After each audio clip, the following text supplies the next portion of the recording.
Excellencies, distinguished guests, dear colleagues and friends. As you know, COVID-19 has hit women particularly hard. We have seen appalling increases in violence against women and reduced access to services for sexual and reproductive health. The pandemic is also a stark reminder that while women make up 70% of the health workforce, only an estimated 25% of leadership roles are held by women.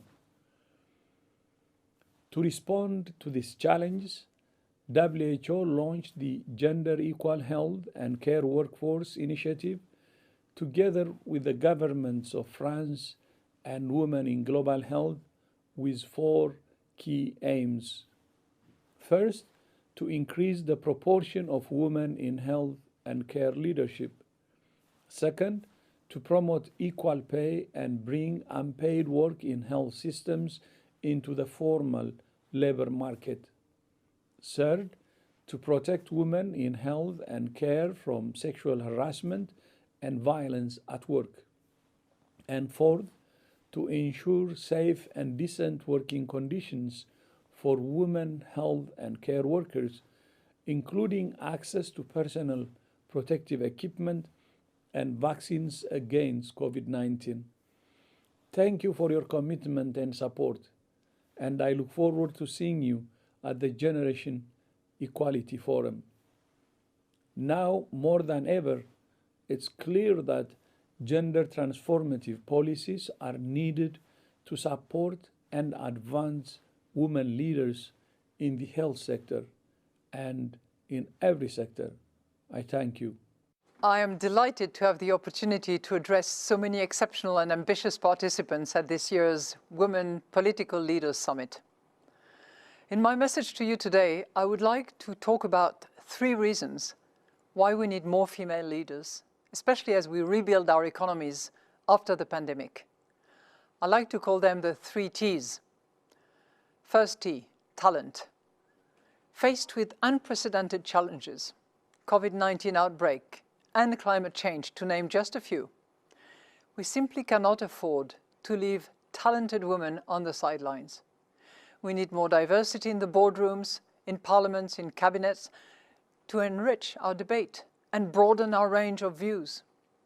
Second T, trust. Research shows that having women represented in decision-making bodies helps to increase public trust in our public institutions. These institutions need to mirror the society they serve, and this is particularly important in times of crisis and heightened uncertainty as we are facing today. Third T, team spirit. Women tend to have a more inclusive leadership style than their male counterparts.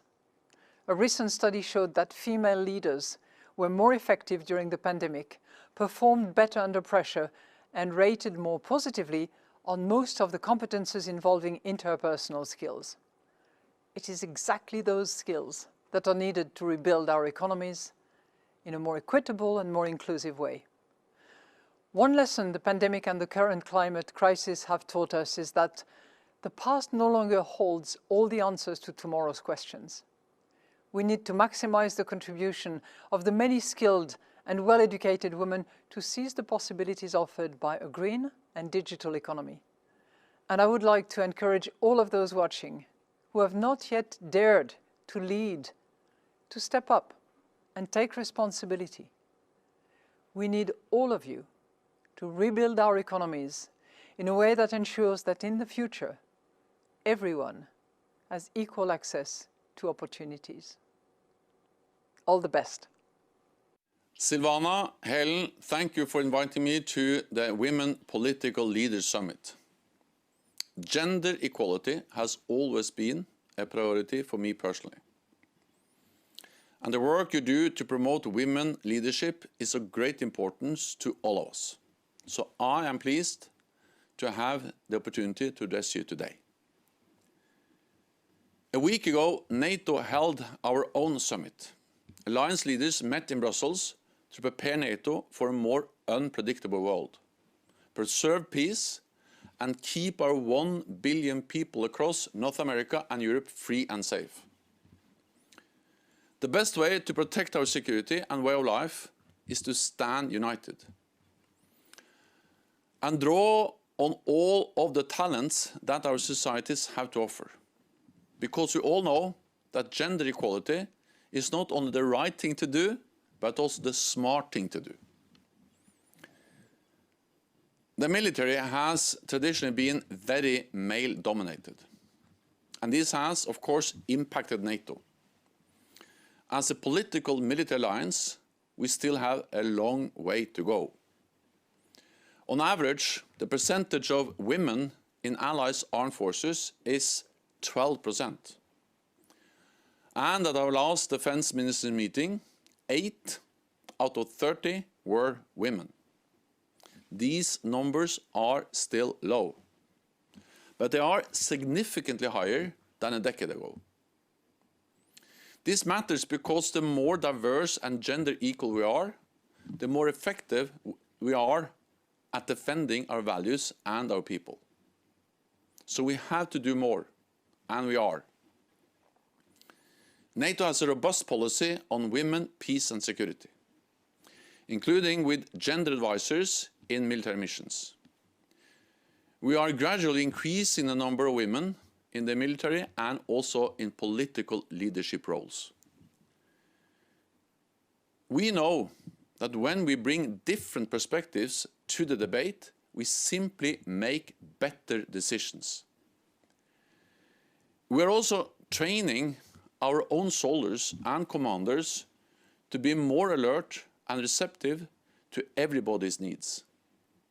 And we are strengthening our training on human rights and the protection of civilians, also in partner countries.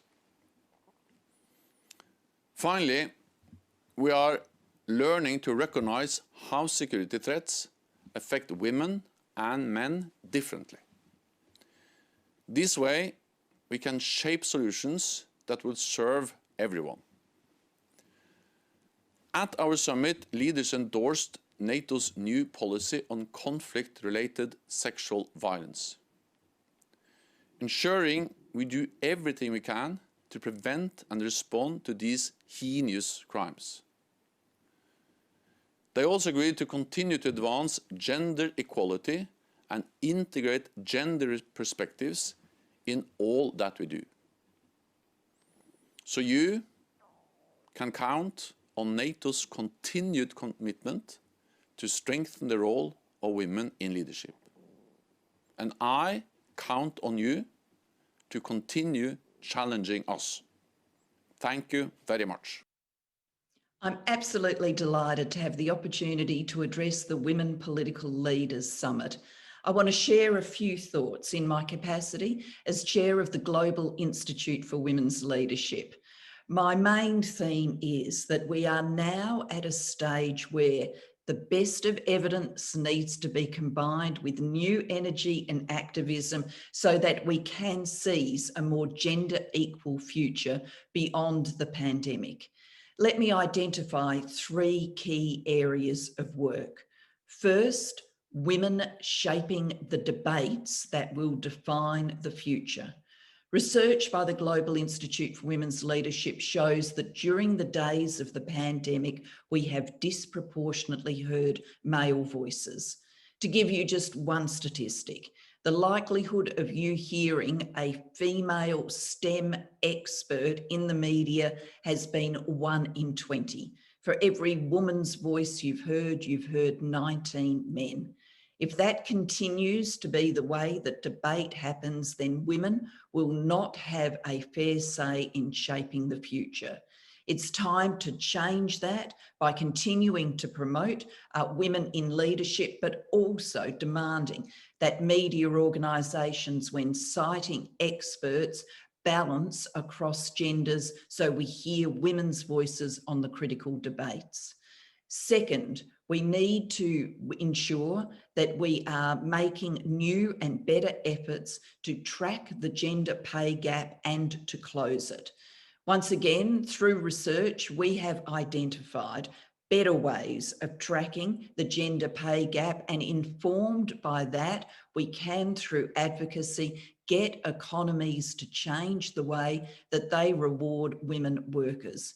If we do that, then we will change so much about the way in which the workplace functions. Number 3, of course, not every job can be done virtually, but we've learned during the days of the pandemic that many can. Many businesses right now are designing the future of work based on what they have learned during the pandemic. Unless this is done very intentionally with gender at the centre, we risk a future where disproportionately men choose to go into the office, disproportionately women choose to work from home because of their caring responsibilities, and come promotion time or training opportunity time, the men will be visible and rewarded, the women will be invisible and overlooked. Now is the time to ensure that we design a better future for work than that. I am very optimistic that women political leaders can make a difference to each of these areas.